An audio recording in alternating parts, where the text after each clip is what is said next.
ഞാനിന്ന് ഉണ്ടാക്കാൻ പോകുന്നത് പണ്ടൊക്കെ ഇതുപോലെ സ്കൂൾ വിട്ട് വരുമ്പോൾ വീട്ടിലൊക്കെ ഉണ്ടാക്കി വെക്കണ ഒരു 4 മണി പലഹാരമാണ്. അത് ഈ ഓട്ടട എന്ന് പറയും. അപ്പോൾ അത് നമ്മൾ സാധാരണ അട ഉണ്ടാക്കുന്ന പോലെ ഇങ്ങനെ പുഴുങ്ങിയല്ല എടുക്കുന്നത്. നമ്മൾ ദോശത്തട്ടിൽ വെച്ചിട്ട് ചുട്ടെടുക്കുക ചെയ്യുക. അപ്പോൾ അതിന് വേണ്ടിയിട്ട് നമുക്ക് ആദ്യം കുറച്ച് വാഴയില പൊട്ടിച്ചെടുക്കാം.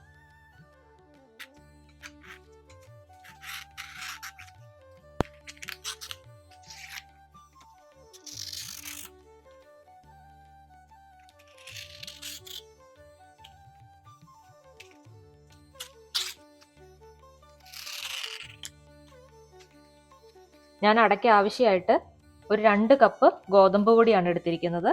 പിന്നെ കുറച്ച് ഏലക്കായും ജീരകവും കൂടെ ഒന്ന് ചതച്ചെടുത്തിട്ടുണ്ട്. ഇത് പിന്നെ ശർക്കരയാണ്, പൊടിച്ച ശർക്കര. അപ്പോൾ അതുകൊണ്ട് നല്ല ക്ലീൻ അത്, അതിന് മണ്ണും ഒന്നുമില്ല. പിന്നെ തേങ്ങ, പിന്നെ നമ്മൾ ഇല ഇവിടെ നന്നായിട്ട് കഴുകി തുടച്ചെടുത്തിട്ടുണ്ട്. പിന്നെ നമുക്ക് അത് ഗോതമ്പ് ഒന്ന് മാവാക്കി എടുക്കാൻ വേണ്ടിയിട്ട് ആവശ്യത്തിന് വെള്ളം. ഇനി നമുക്ക് ആ ഗോതമ്പ് പൊടി ഒന്ന് ഒരു ലൂസായിട്ടുള്ള ഒരു മാവാക്കി എടുക്കാം. നമുക്ക് ആ ഗോതമ്പ് പൊടിയിലേക്ക് കുറച്ച് ഉപ്പിട്ട് ചേർക്കാം. ഇനി അതിലേക്ക് ആവശ്യത്തിന് വെള്ളം ഒഴിച്ചിട്ട് അതൊന്ന് കുഴച്ചെടുക്കാം. നമ്മൾ ഗോതമ്പ് പൊടി ഇവിടെ നന്നായിട്ട് കുഴച്ചെടുത്തിട്ടുണ്ട്. അത് അത്യാവശ്യം ഒരു ചപ്പാത്തി ഉണ്ടാക്കണേക്കാളും കുറച്ചും കൂടെ ഒന്ന് ലൂസായിട്ടാണ് നമ്മൾ ആ മാവാക്കി എടുത്തിരിക്കുന്നത്. ഇനി നമുക്ക് തേങ്ങയും ശർക്കരയും കൂടെ മിക്സ് ചെയ്തെടുക്കാം. നമുക്ക് തേങ്ങ ചേർത്ത് കൊടുക്കാം. നമുക്ക് ഈ തേങ്ങയും ശർക്കരയും കൂടെ വേണമെങ്കിൽ ഒന്ന് അടുപ്പിൽ വെച്ചിട്ട് ഒന്ന് മെൽറ്റാക്കി അങ്ങനെ മിക്സ് ചെയ്ത് കൊടുക്കാം. പക്ഷെ ഞാനിവിടെ ചൂടാക്കാതെ പച്ചയ്ക്ക് തന്നെയാണ് തേങ്ങ ഉപയോഗിക്കുന്നത്. അതിലേക്ക് ശർക്കര ചേർത്ത് കൊടുക്കാം. ഇത് നമ്മളുടെ മധുരത്തിന് അനുസരിച്ചിട്ട് ചേർക്കുക. അതിലേക്ക് നമ്മൾ ചതച്ച് വെച്ചിരിക്കുന്ന ഏലക്കായും ജീരകവും കൂടെ ചേർത്ത് കൊടുക്കാം. നമുക്കിനി ഇലയിലേക്ക് മാവ് പരത്തി കൊടുക്കാം. അപ്പോൾ ആദ്യം ആ ഇലയിൽ കുറച്ചൊന്ന് വെള്ളം തളിച്ചു കൊടുക്കുക. അതുപോലെ തന്നെ നമ്മൾ മാവ് എടുക്കുമ്പോഴും നമ്മുടെ കൈ ഒന്ന് നനച്ചെടുക്കുകയാണെങ്കിൽ അത് പരത്താൻ നമുക്ക് എളുപ്പമുണ്ടാവും.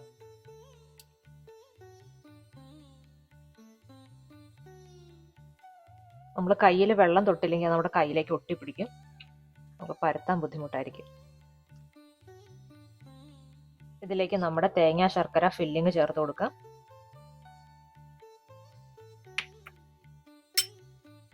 ഇങ്ങനെ മടക്കി വെക്കാം. ഞാനിവിടെ ദോശത്തട്ട് ചൂടാക്കാൻ വെച്ചിട്ടുണ്ടായിരുന്നു. അതിലേക്ക് നമുക്ക് അട വെച്ചു കൊടുക്കാം. ഇനി ആ അടയെന്ന് ആ മാവ് വിട്ട് വരുന്ന ഒരു സമയമാണ് നമ്മൾ അതിൻ്റെ ഒരു കുക്കിംഗ് ടൈം ആയിട്ട് കണക്കാക്കുന്നത്. അതുപോലെ ഇല നന്നായിട്ട് വാടി നല്ല ഡ്രൈ ആയിട്ട് വരും. അതിൻ്റെ ഇടയ്ക്ക് നമ്മൾ മറിച്ചു കൊടുക്കണം. അട ഒരു സൈഡ് കുക്കായിട്ടുണ്ട്, നമുക്കത് മറിച്ചിടാം. നമ്മുടെ അട ഇവിടെ റെഡി ആയിട്ടുണ്ട്. നമുക്കിനി ബാക്കി അടകളും കൂടെ ഇതുപോലെ ചുട്ടെടുക്കാം. നല്ല ടേസ്റ്റിയാണ്. എല്ലാവരും ഒന്ന് ട്രൈ ചെയ്ത് നോക്കുക.